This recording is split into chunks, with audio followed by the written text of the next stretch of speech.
Cyril Châtelain-Rouleau, bienvenue sur 7 News, bonsoir. Bonsoir Thierry Edjege, je voudrais également dire un bonsoir particulier à ces millions d'auditeurs qui nous regardent à travers le monde.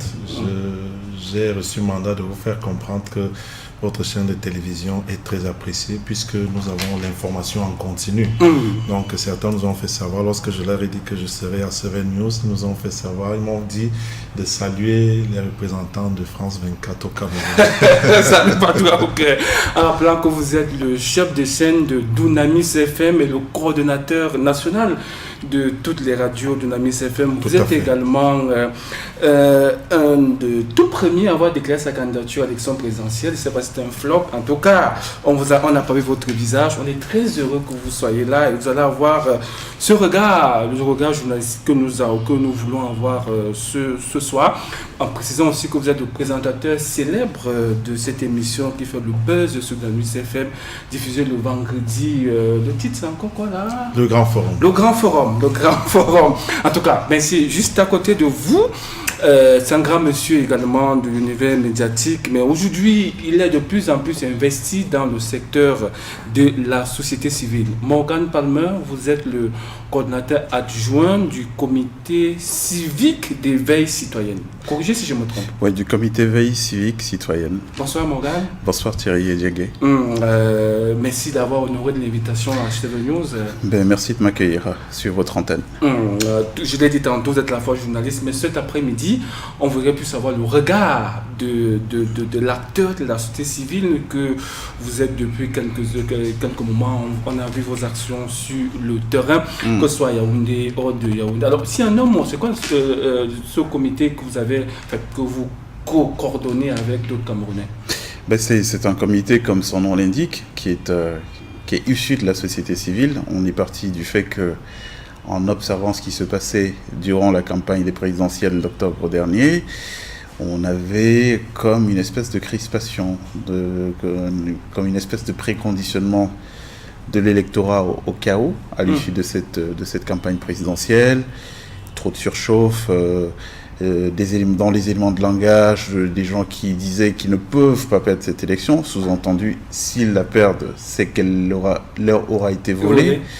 Et donc voilà, on a un tout petit peu anticipé sur le chaos qui pouvait s'installer dans le pays à l'issue de cette élection. Et donc on a sorti des fonds baptismaux, ce comité de veille civique citoyenne, au travers d'un mémorandum que nous avons adressé aux 9 candidats pour leur dire que nous n'accepterons plus que le sang d'un Camerounais soit versé à l'issue d'un processus électoral. Nous n'accepterons plus que nos forces de sécurité qui sont financées pour veiller sur notre sécurité soient l'objet de meurtres comme on a pu le voir ces dernières années, et qu'on n'accepterait pas que notre patrimoine immobilier, public, privé, soit détruit parce que les gens ne sont pas d'accord sur les questions politiques. Bien entendu que le collège électoral, c'est 6 millions de personnes, donc c'est une petite minorité dans un pays de 25 millions de personnes, donc une minorité n'avait pas vocation à prendre en otage une majorité. C'était un peu ça, le fondement existentiel de ce mouvement. C'est entendu. Mesdames et messieurs, bonsoir. Et vous le savez, vous êtes à l'émission Comprendre. Aujourd'hui, vous l'avez déjà vu la thématique. On parlera de l'audace d'un président attendu autour de son gouvernement. Mais peut-être bien avant de chapeauder ce film conducteur qui va nous mener pendant les 52 minutes que nous allons passer tous ensemble, on va peut-être essayer d'examiner un peu le travail profond que la société civile a battu tout au long du processus électoral et même pendant le processus post-électoral. Cyril Châtelain-Rouleau, vous êtes CC, pour parler comme dans la corporation. Chef de chaîne d'une radio chrétienne. Et on sait que les chrétiens ont pendant toute cette période-ci prié pour la paix, pour la stabilité au Cameroun. Mais malgré cette prière, on a comme l'impression qu'il y a une montée en puissance du tribalisme, de la haine, de la xénophobie.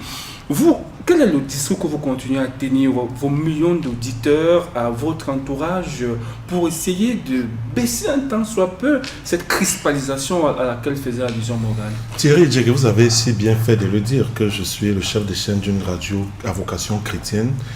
Et il faut dire que à Dunamis FM, par exemple, nous prônons, n'est-ce pas, la paix, nous prônons la tolérance.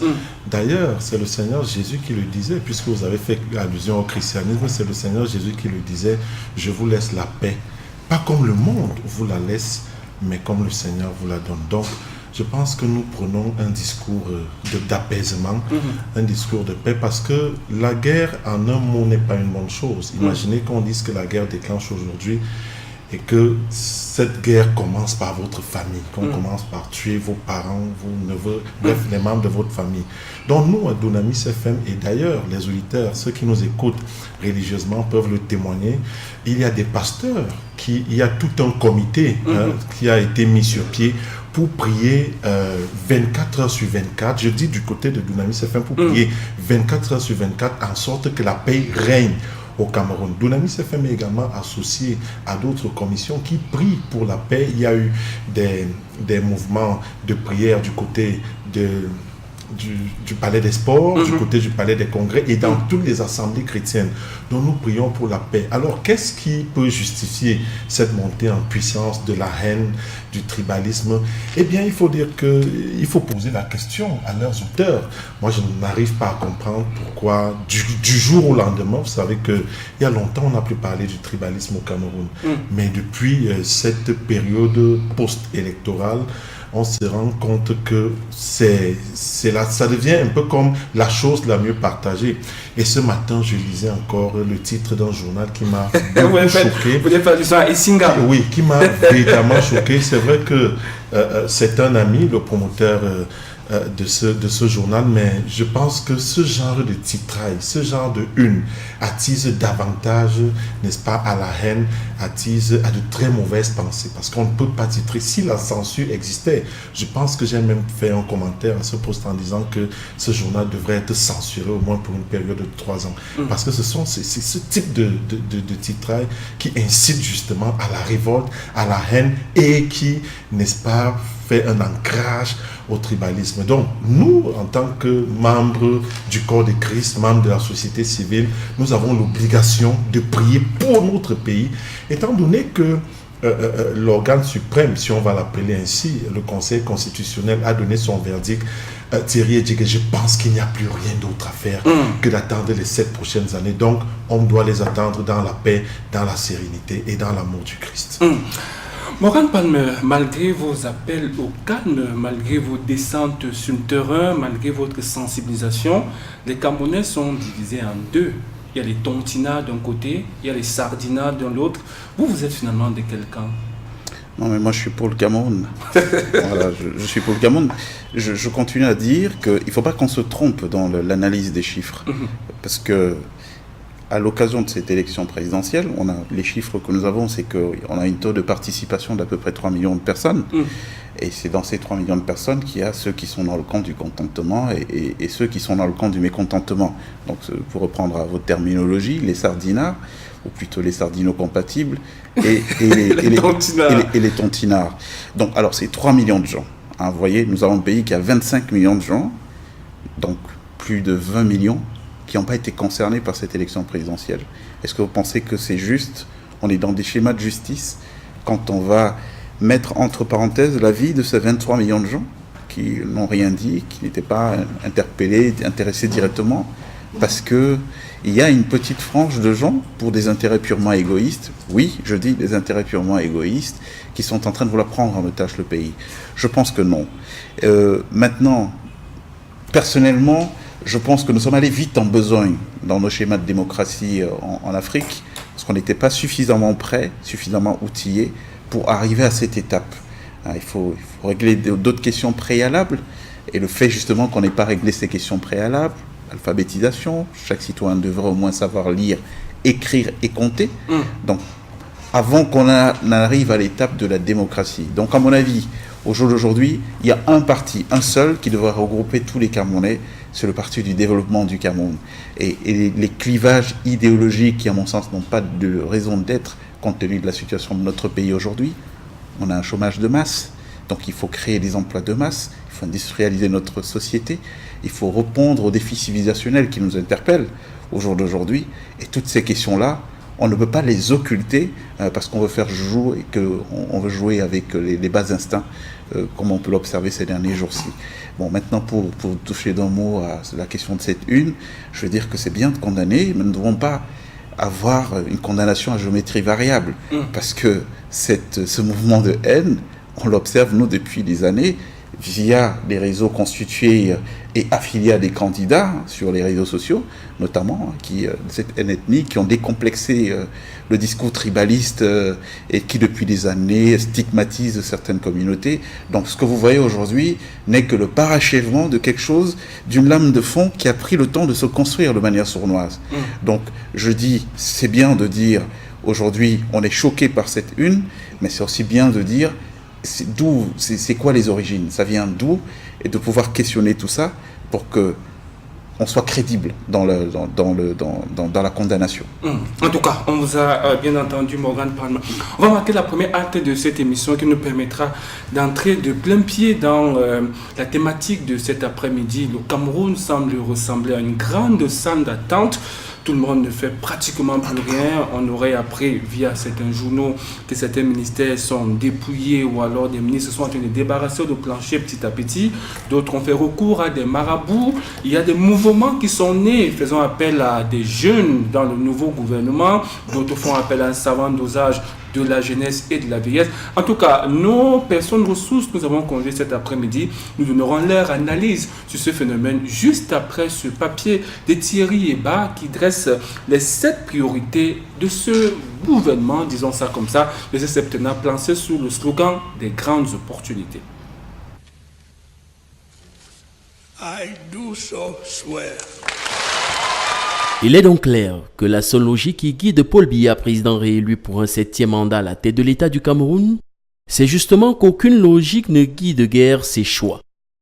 Pour le septennat que l'homme du 6 novembre 1982 a badié de grandes opportunités, nombreux sont ces Camerounais, plusieurs semaines encore après la prestation de serment tant attendue, à se demander par quel bout Paul Biya, octogénaire, amorcera-t-il cet autre septennat?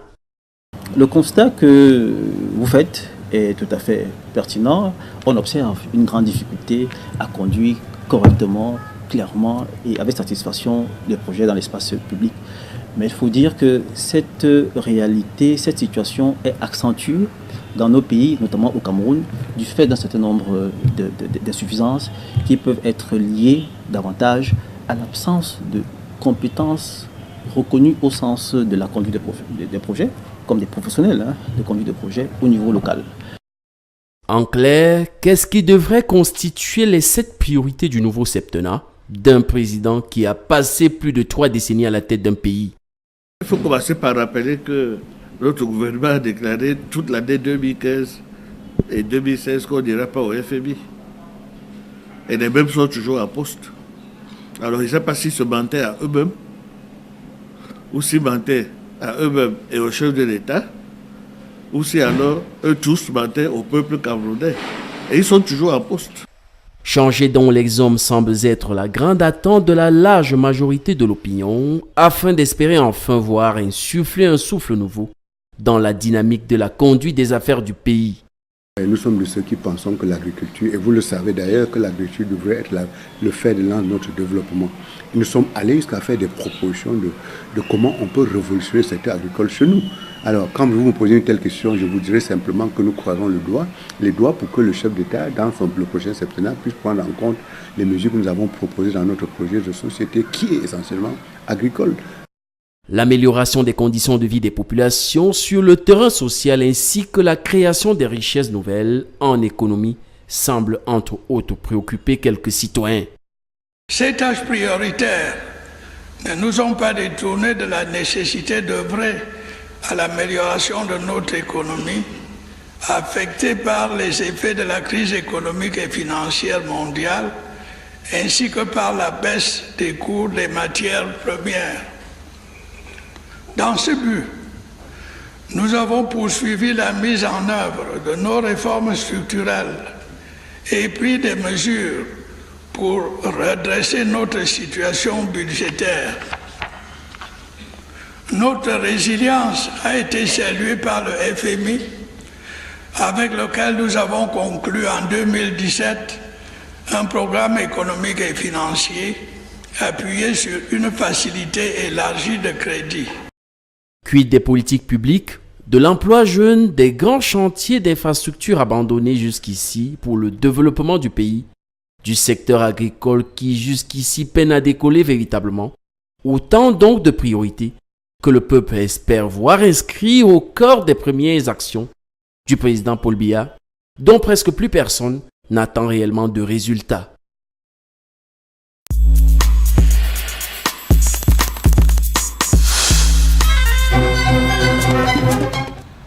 En tout cas, Thierry Eba, les résultats que nous attendons du président, pour l'instant, c'est le gouvernement des grandes opportunités.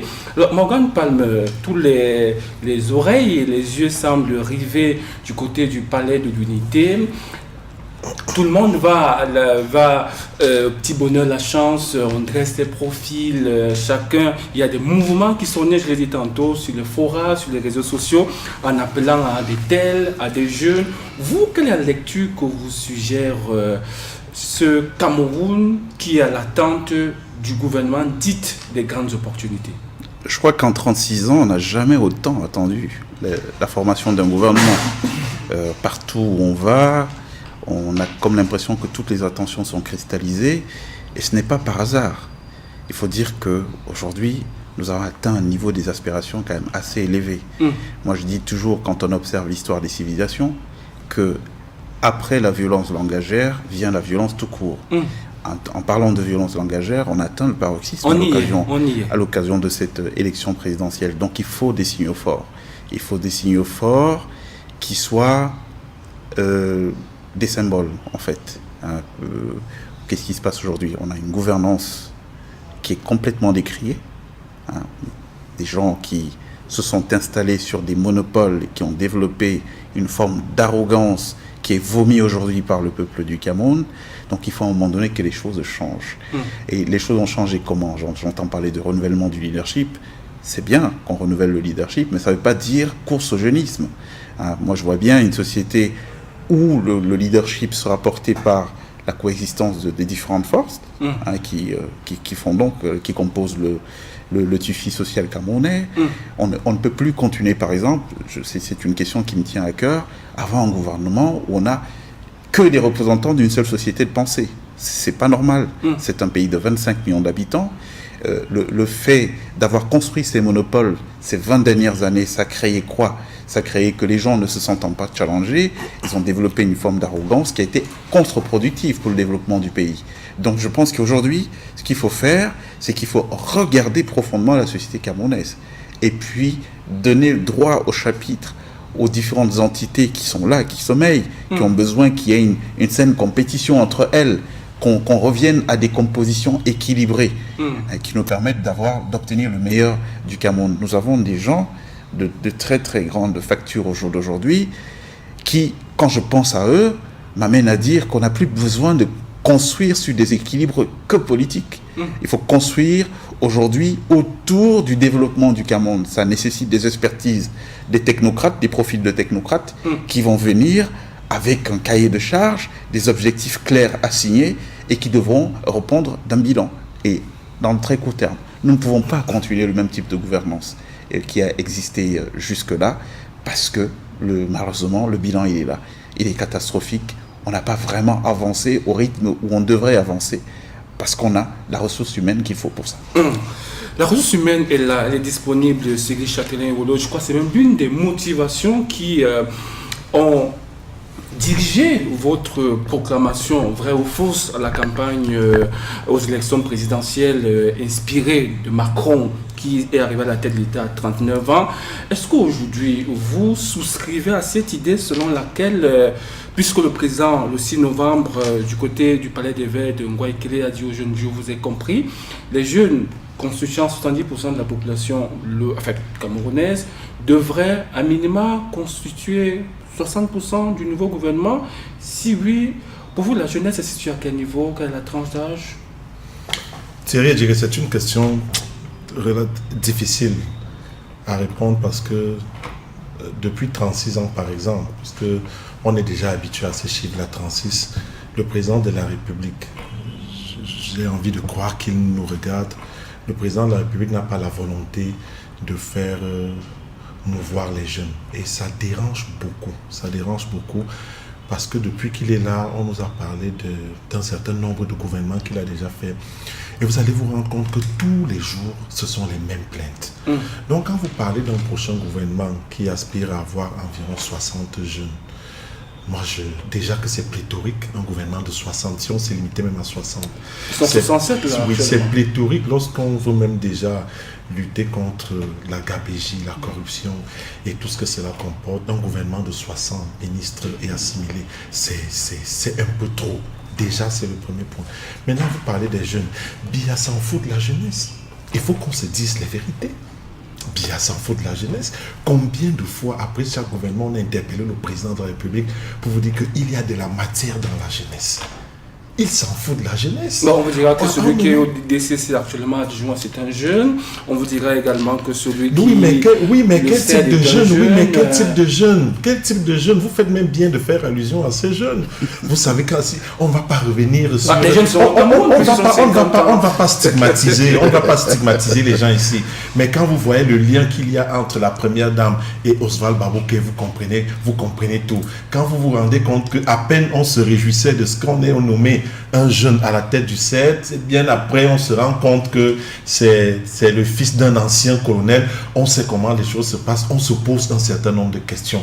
Vous parlez de la jeunesse, la jeunesse est abandonnée à elle-même. Il faut qu'on se dise les vérités. Et le moment est venu pour nous de dire au chef d'État que, mais monsieur le président, combien de licenciés sont en chômage, combien de jeunes ont le potentiel ici, qui ont même envie de travailler. Mais vous allez voir des gens qui sont sur place depuis des millénaires. Il faut qu'on se dise les vérités. Il faut que ceux qui nous dirigent, c'est vrai, on nous a fait comprendre qu'en fait, le président de la République ne contrôle plus l'appareil, ne contrôle plus le système que lui-même a mis en place. Ce système est contrôlé par d'autres personnes. Mais quand même, je crois qu'en tant que président de la République, c'est lui qui a le dernier mot.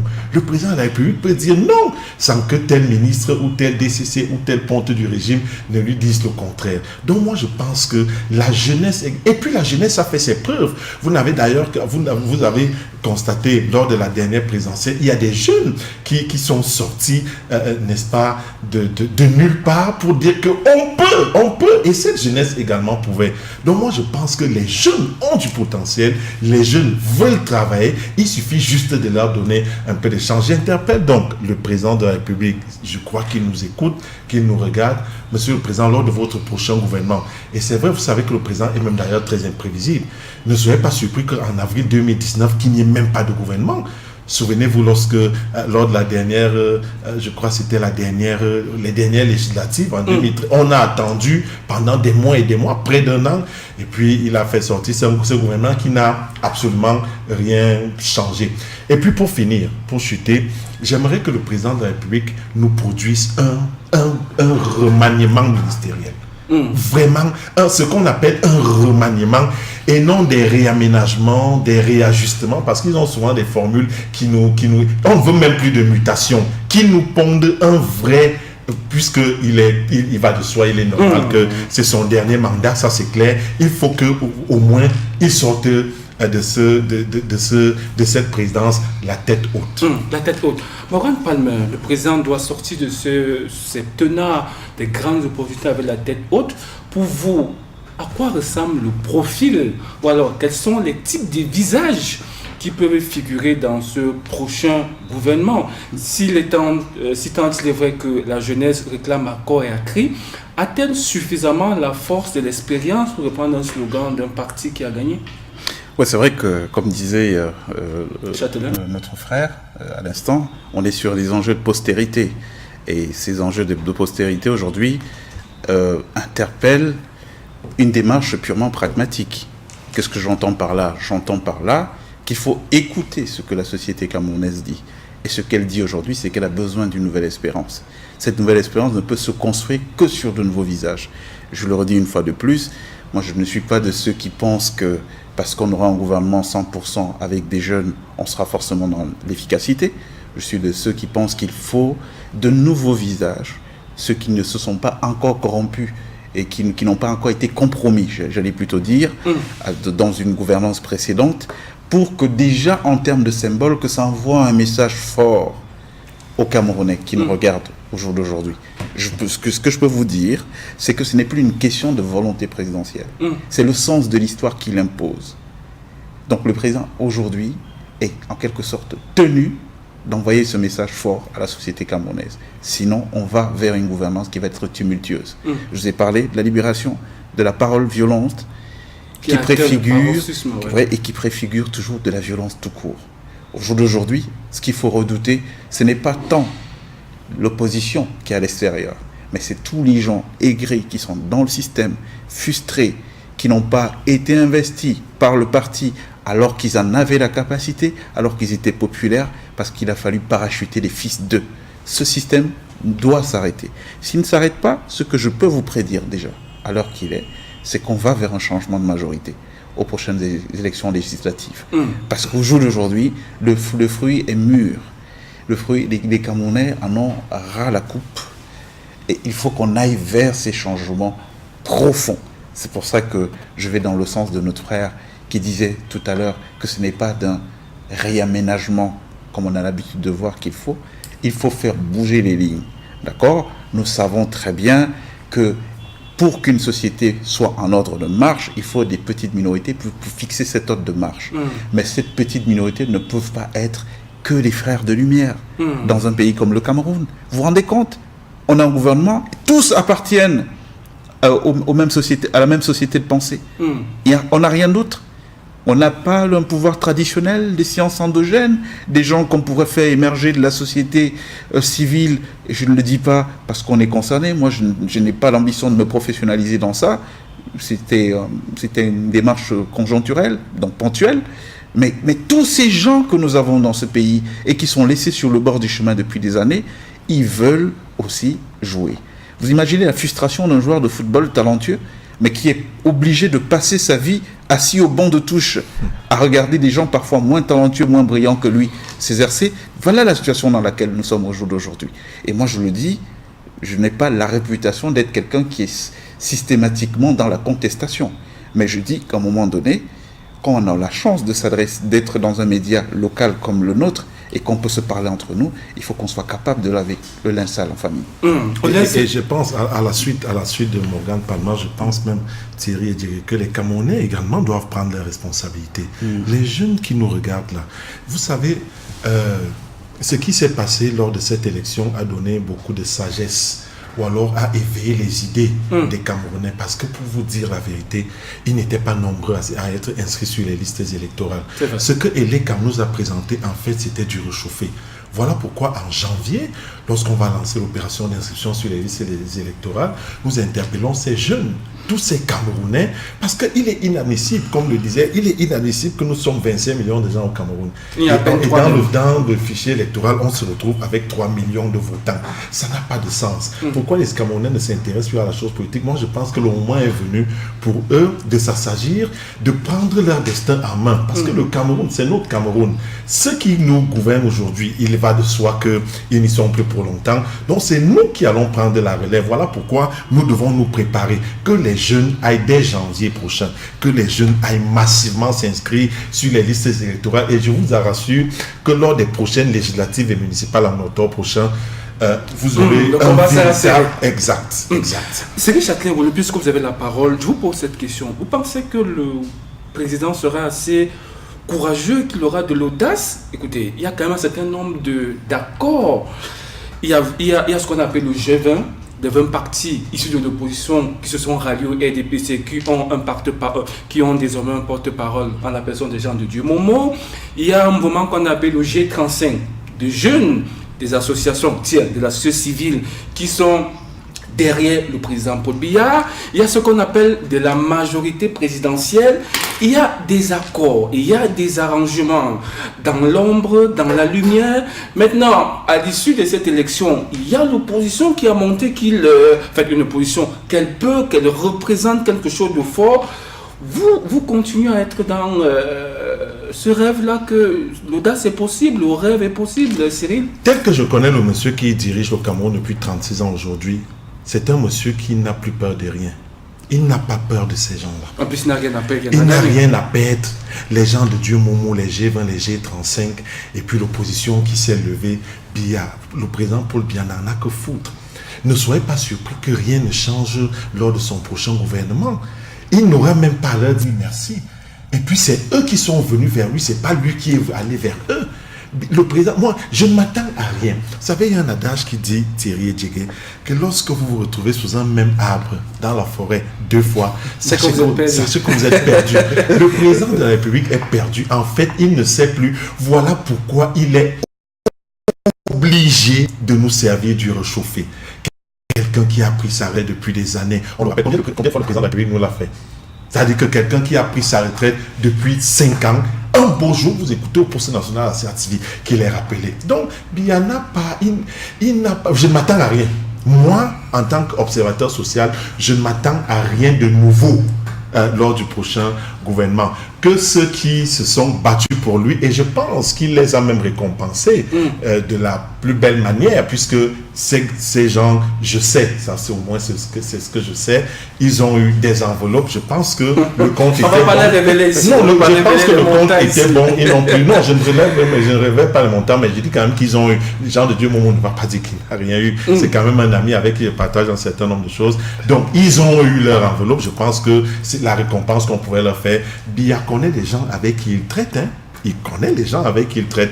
Et ce sont eux qu'on va reconduire, qu'on va muter, qu'on va ci, qu'on va ça. Je ne m'attends à rien, Thierry Edjege. On va marquer le second arrêt de cette émission. Au moins, nous nous attendons à quelque chose depuis l'arrivée du nouveau ministre au niveau des finances, au ministère des Finances. Il a initié une opération que la diaspora applaudit des 2 mains, que le peuple camerounais applaudit également, sur l'opération de comptage des fonctionnaires. On veut démasquer ceux qui émagent dans le fichier sonde de l'État sans remplir régulièrement la tâche qui est la leur. Brice Ngonzok s'est interrogé sur les pistes de réforme de cette opération pour essayer de redynamiser ce grand malade que semble être la fonction publique camerounaise. Bien que de nombreux observateurs de la vie socio-économique du Cameroun voient d'un œil plutôt pessimiste la énième opération de comptage du personnel de l'État, il reste néanmoins à relever le caractère dynamique de cette mesure qui, selon certains spécialistes du management, est loin de se limiter au seul décompte physique des agents ou encore au recouvrement de plus de 400 milliards de francs CFA dérobés annuellement des caisses de l'État, mais bien plus un véritable check-up permanent que devrait exécuter un gouvernement en quête de résultats. L'opération a une importance au-delà de cette traque-là. C'est vrai, il faut traquer les agents fictifs, mais c'est une opération qui permet d'assainir le fichier. Parce que vous savez, lorsque vous gérez les ressources humaines, il y a une vie au sein des ressources humaines. Il y a des gens qui entrent, c'est-à-dire qui sont recrutés. Il y a la mobilité pendant que vous y êtes, et puis il y a la mort. Et de ce point de vue, c'est un fichier qui est dans un fichier aussi vivant que ceux qui sont également gérés par ce fichier. Un contrôle systématique du personnel de l'État qui va du recrutement de l'agent en passant par le suivi constant de la carrière de celui-ci jusqu'à son inactivité, tout en s'assurant que les différents agents publics contenus dans le fichier informatique de l'État ont à la fois le profil, mais plus encore sont utilisés à bon escient. J'ai dit que ça doit commencer par la configuration des ministères par poste de travail. Après les postes de travail, la mise en œuvre du budget programme. Une fois que le budget programme est mis en place, il n'y aura plus de travailleurs fictifs. Et ceux qui sont à leur poste, on pourrait voir comment améliorer leurs conditions de travail. Des indications qui mériteraient bien un recyclage régulier des fonctionnaires et autres personnels de l'État, voire une reformation de ceux-ci en vue d'atteindre cet idéal d'une fonction publique de poste et non de carrière.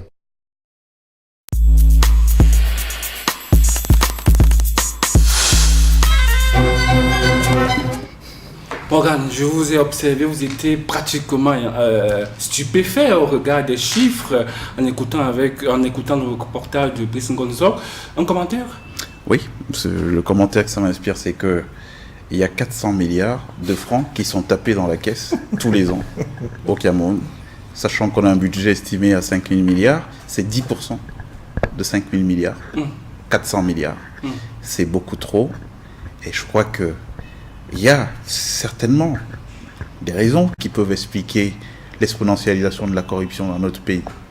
Ces raisons sont ces programmes d'ajustement structurel qui nous ont été imposés par des institutions bretton-woudiennes. Donc on a eu du jour au lendemain la dévaluation, des baisses de salaire, sans que ce ne soit les niveaux de vie, qu'on ait ajusté les niveaux de vie. Donc pendant qu'on avait les baisses de salaire, il y avait l'inflation qui était galopante, poussant quasiment les gens à devenir tous des corrompus. Donc on a ces raisons de contexte. Mais je veux dire que, en même temps, si on va aller de l'avant, il va falloir qu'on soit capable de faire les grands sacrifices. Ces grands sacrifices, ça commence par une rationalisation de la gestion de nos deniers publics. Ça ne peut pas continuer à se passer de cette manière, parce qu'à la fin, ce n'est profitable pour personne. Si c'était source du moindre profit, au bout de 36 ans, on pourrait l'indexer dans notre bilan, dans la case positive. Mais on voit très bien que nous faisons un surplace, que nous ne créons pas de richesses nouvelles. Nous avons un taux de chômage qui explose.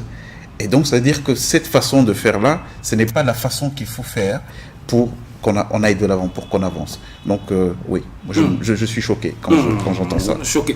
Bon, je parlais tantôt de près de 67 ministres et assimilés.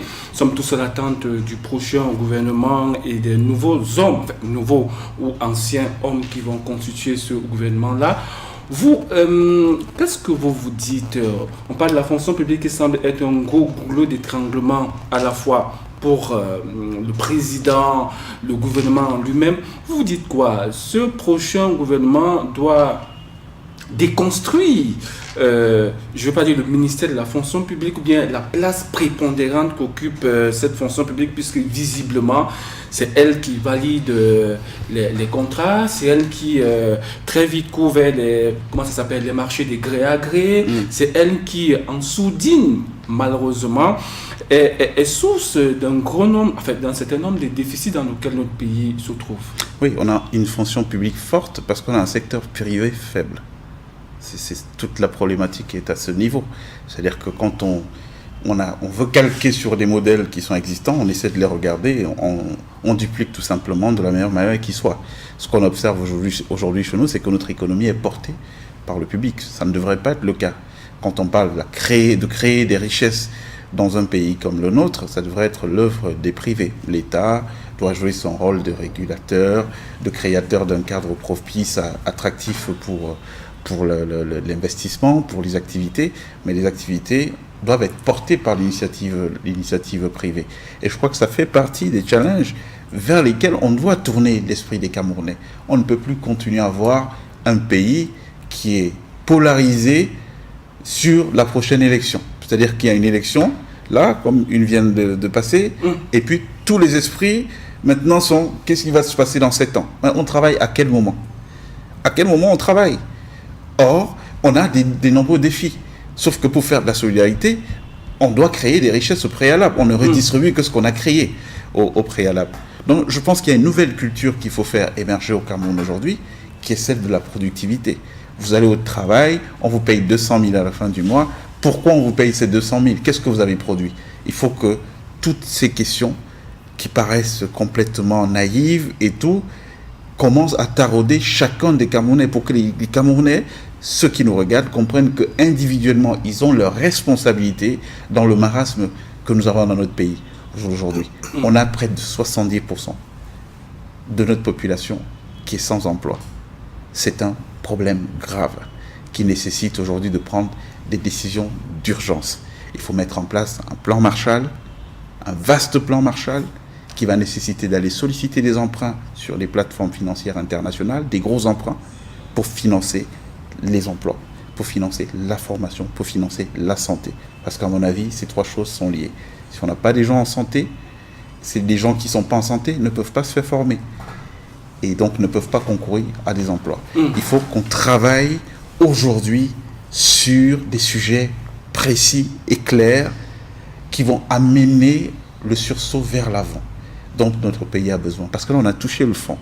Donc, on est obligé de rebondir à un moment donné. C'est pour ça que je le disais tout à l'heure, qu'à mon avis, ça ne dépend même plus de la volonté du président de la République.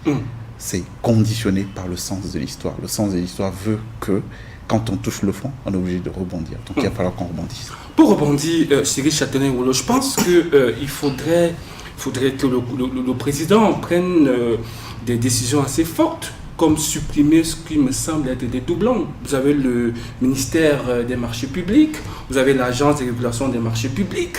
On se demande bien qui fait quoi, qui marche sur les plates-bandes de qui. Vous avez le MINPAT, vous avez le MINFI. À un moment donné, quand il faut rencontrer des organismes à l'international, on ne sait finalement pas qui on doit envoyer. Le secteur de l'éducation semble être divisé en 3, de base, enseignement secondaire, vous avez appelé ça quoi? Enseignement supérieur. Finalement, quand ils sont face à une seule formation professionnelle, voilà 4 départements qui vont à la rencontre d'un seul individu. De l'autre côté, je peux multiplier des exemples comme cela. Et ça fait des poufs de dépenses, ça fait du carburant qu'il faut entretenir, ça fait. Le président de la République a cette particularité qu'il est un homme imprévisible. Et j'ai l'impression qu'il se plaît dans cette casquette-là. Il aime quand on dit oui, le président est imprévisible, il fait ce qu'il veut quand il veut. Bref, c'est l'odieux du Cameroun. On est obligé d'accepter ça comme ça. Mais sauf qu'il a mis ce pays dans de sérieux problèmes. Même s'il partait aujourd'hui, il faudrait attendre encore au moins. Vous savez qu'il est facile, il est difficile de construire, mais très facile de détruire. Vous savez que quand le président de la République prenait le Cameroun en 1982, aucune société n'était privatisée. Vous savez que la flotte aérienne avait je ne sais combien de Boeing. Il y avait des sociétés. Bref, l'économie respirait au Cameroun. Mais aujourd'hui, c'est un peu difficile. Alors, pour revenir à votre question, le président de la République a également cette autre particularité c'est-à-dire qu'il a laissé prôner l'impunité. C'est-à-dire, on s'est posé 1001 questions mais ce monsieur que le président de la République laisse. C'est-à-dire que pendant que vous vous plaignez de quelqu'un, d'une personne, c'est en ce moment-là que lui promeut cette personne. Souvenez-vous déjà de Biiti Biesam.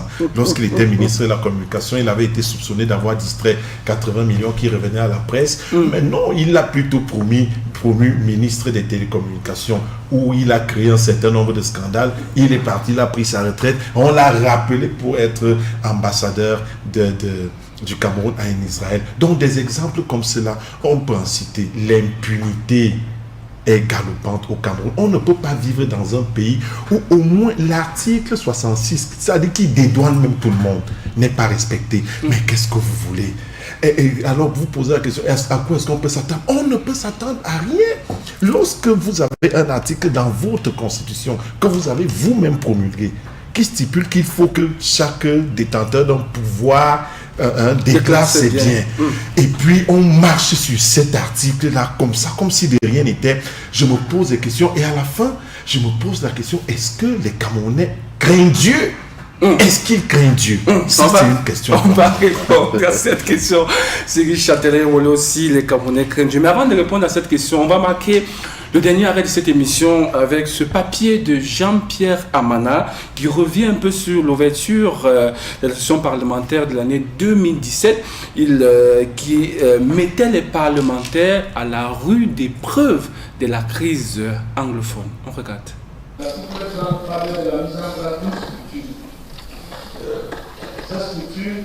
La première session parlementaire de l'année législative 2017, ouverte dès la mi-mars, recèle d'un certain nombre d'enjeux dont le problème anglophone n'est pas des moindres. Les remous vécus dans les régions du nord-ouest comme du sud-ouest n'ont pas fini d'émouvoir les parlementaires, fussent-ils de l'Assemblée nationale ou du Sénat, tous autant qu'ils sont législateurs de la République. C'est une session pour nous extrêmement importante. Il a saisi l'occasion pour évoquer la situation politique actuelle au Cameroun, notamment la situation dans les régions du nord-ouest et du sud-ouest. Ce que j'ai retenu, c'est qu'il y a un espoir à ce que la situation,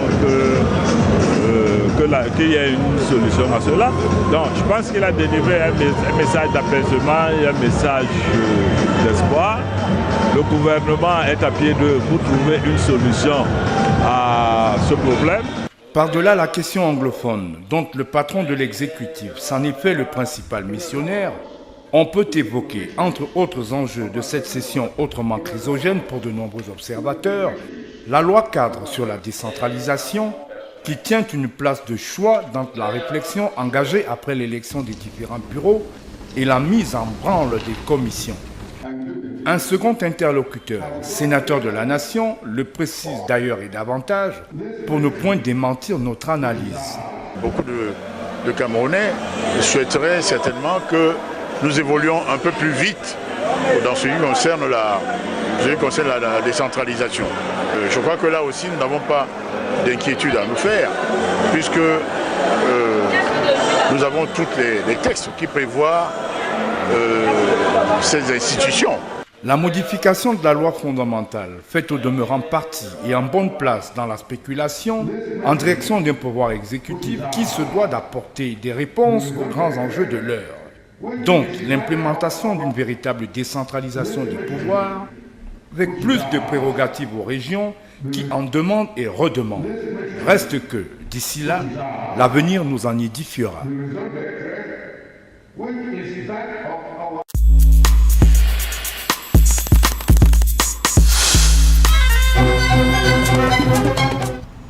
Pour l'instant, Morgan Palmer, notre avenir entre les mains des 180 députés et des 100 sénateurs qui sont en train de siéger en ce moment pour discuter du budget du Cameroun. Je crois que le projet de loi a été déposé vendredi. Le PM est en ce moment en train de le défendre. On parle de 5 000 milliards du budget, en fait, de recettes et en dépenses que le Cameroun doit consommer pendant l'année 2019. Vous vous attendez à quoi? À quelle orientation? À quelque chose de nouveau par rapport à la dépense de ce budget-là? C'est de la redite. Je vois rien de nouveau. Moi, ce qui m'intéresse, c'est qu'on a 6 500 milliards de dettes. Donc chaque Camerounais des 25 millions a 225 000 francs CFA de dettes sur sa tête qu'il va falloir qu'on songe à résorber. C'est vrai que vous me direz que les grands pays ont aussi des taux d'endettement exponentiels, le cas des États-Unis d'Amérique et tout, mais tout ça est quand même structuré autour d'une économie assez forte. Non, je pense qu'il va falloir qu'on aille sur les activités de production au jour d'aujourd'hui. Il va falloir qu'on éduque les gens à consommer ce que nous produisons, déjà localement, parce que notre propre marché, c'est nous. Le Cameroun, c'est 25 millions d'habitants. C'est le pilier de croissance et de profitabilité de la zone CEMAC. Si on n'est pas capable de profiter de ce marché, 25 millions, pour aller sur des industries de transformation qui nous permettent de transformer ce que nous produisons. On ne peut pas continuer. J'ai des amis qui sont venus au Cameroun dernièrement me voir. Ils venaient de Paris. Premier séjour en Afrique noire. Et donc, ils descendent à Douala. L'un d'eux rentre dans une boutique pour s'acheter un yop. Le yop, c'est 1 euro ou un peu moins en France. Et puis, on lui parle de 5 000 francs CFA. Et ce bonhomme a été traumatisé durant tout son séjour. C'est-à-dire que dès qu'on disait un truc, il disait non, vraiment, ce pays, 5 000 francs, vous êtes plus pauvre que nous en France, mais le yop chez nous coûte 1 euro, donc 650 francs CFA, et chez vous, c'est 5 000. C'est quoi? C'est des importations. Donc il va falloir qu'on revienne sur des choses terre à terre, qu'on arrête un peu la théâtralisation de la vie publique. Tous les ans, c'est la même chose, mais on ne voit pas de changement réel dans la vie des Camerounais. Vous voyez, en Côte d'Ivoire, on parle d'une croissance à 2 chiffres. On aime bien dire pour faire Jojo, on aime bien dire des choses comme ça, croissance à 2 chiffres, mais quand vous allez à Melilla ou à Ceuta, parmi les candidats à l'immigration clandestine, les pays les mieux représentés, c'est la Côte d'Ivoire. Pourquoi? Parce qu'effectivement, on fait une croissance, mais c'est une croissance extravertie. C'est-à-dire que tout est porté par les multinationales qui, dès qu'elles font des profits, elles les rapatrient aussitôt vers des paradis fiscaux. Donc il n'y a pas de chaîne de valeur qui se crée en interne. Voilà la situation dans laquelle on est. Il faut donc pour ça que l'activité économique, que chaque Camerounais reprenne de l'initiative, qu'on se réapproprie ça. Mais il faut pour ça une vision gouvernementale. Quelqu'un qui va fixer le cap. Je parlais tout à l'heure de ce grand emprunt, mais ça va servir à quoi? Ça va servir à faire émerger un tissu de PME. C'est les PME qui nous permettront de construire ces emplois de masse. Mais il faut pour ça une vraie vision politique qui va permettre qu'on crée une banque d'investissement pour accompagner l'émergence des startups, qu'on développe le numérique, qu'on cible les formations qui sont porteuses pour demain, pour l'avenir. et tout. Donc il faut qu'on se mette au travail. Moi je pense que pour l'instant, on est encore en train de plaisanter, les gens s'amusent un tout petit peu, mais ils n'ont pas conscience que ces jeunes qui sont assis chez eux, c'est une bombe qui va exploser bientôt. Si on continue à vouloir gérer leurs affaires en dilettante, oui, on va faire pas des discours et qui ne sont suivis d'aucun fait. Cette bombe à retardement, chéri Châtelain-Wolo, elle peut exploser à tout moment, surtout que dans les 5 000 milliards que le Cameroun projette pour l'année 2019, c'est le pauvre planteur, la Bayam Selam, à qui on risque de demander de payer un impôt supplémentaire parce que le prix du pétrole a flambé, le Cameroun semble ne rien produire. Le plus gênant dans cette affaire, c'est que vous allez vous rendre compte que le dernier budget, ou alors le budget finissant, n'a pas été totalement utilisé dans certains ministères. Vous allez vous rendre compte on a peine à 56 pour certains. Voilà. Vous vous rendez compte et on se pose des questions, mais pourquoi les gens sont dotés de mauvaise foi? Je ne sais pas ce qui fait problème encore à ce niveau, mais comme vous l'avez dit, Thierry Djegé, c'est le Camerounais lambda qui va encore en pâtir. Vous savez, l'adage dit que lorsque les éléphants se battent, ce sont les herbes qui en pâtissent. Il nous reste presque 2 minutes et demie. Je vais redonner à chacun d'entre vous une minute pour son mot de fin. Morgan Palmer, l'audace d'un président attendu autour de son gouvernement. Faut-il y croire jusqu'au bout en se disant il n'y a plus de choix, c'est le peuple. En fait, j'ai failli dire c'est le choix du peuple. On se retrouve vers les appels à candidature à ce moment-là. Ouais, moi, je suis optimiste. C'est pour ça que je n'adhère pas au discours contestataire à tous azimuts. Je suis optimiste, mais mon optimisme ne repose que sur un levier, qui est celui de dire que c'est l'affaire de chaque Camerounais que le Cameroun change. C'est-à-dire que les gens veulent que le Cameroun change, mais aucun ne veut changer lui-même. Si nous décidons tous de changer, on va arriver à faire les choses. Des initiatives comme la vôtre, d'avoir des chaînes de télévision comme ça, elles doivent être soutenues. Vous savez, aux États-Unis, il y a une loi qui s'appelle le Small Business Act, qui donne une préférence de la commande publique aux entreprises, aux PME locales. On devrait pouvoir faire ça pour soutenir notre tissu économique local, et pas comme je vois que c'est difficile, les gens tirent le diable par la queue, alors qu'il y a des dispositifs légaux qui sont là, et réglementaires, qui devraient soutenir des activités comme la vôtre. C'est entendu. Thierry Châtelain-Wolo, il faut avoir la crainte de Dieu, prier pour que le président, lui, ait cette crainte de Dieu-là pour nous surprendre, puisque vous semblez, en tant qu'observateur, ne rien attendre, mais en tant que chrétien, vous avez la foi que tout peut être possible à celui qui prie. Contrairement à Morgan Palmer, moi je suis plutôt pessimiste. Pessimiste parce que honnêtement, moi je ne m'attends à rien. Le panel de la ménagère ne va pas changer durant ces 7 ans, ça c'est ce qui est sûr. Les routes, vous savez, je sors de Bafoussam, c'est pratiquement un bourbier, honnêtement. Et on ose appeler ça axe lourd. Je ne sais pas, à Yaoundé par exemple, il n'y a pas de route. Je ne sais pas si en 7 ans, si on n'a pas pu faire quelque chose en 36 ans, c'est en 7 ans qu'on pourra le faire. Moi, je me pose tout simplement des questions. Bref, moi, je suis pessimiste. Voilà pourquoi j'interpelle les jeunes d'aller massivement s'inscrire sur les listes électorales pour qu'il y ait un vote sanction en octobre prochain. Parce que quand les autres seront majoritaires cette fois-là à l'Assemblée nationale, aucune mauvaise loi ne passera. Merci à tous les deux d'être venus nous édifier sur cette question. Mesdames et messieurs, stop et fin pour cette autre sortie de Comprendre. Ne zappez surtout pas parce que dans moins de 8 minutes, la belle, la talentueuse 40 pas vous servira 2 éditions de journaux que vous ne retrouverez pas au Cameroun et en Afrique au sud du Sahara, le 19h et le 20h avec une signature pour ce qui est de la ligne éditoriale ou alors du chef d'édition de Christian et Simi sur la coordination bien évidemment du directeur général M. Serge Alongodon. Bonsoir et restez en compagnie de nos programmes qui se poursuivent et qui sont en continu.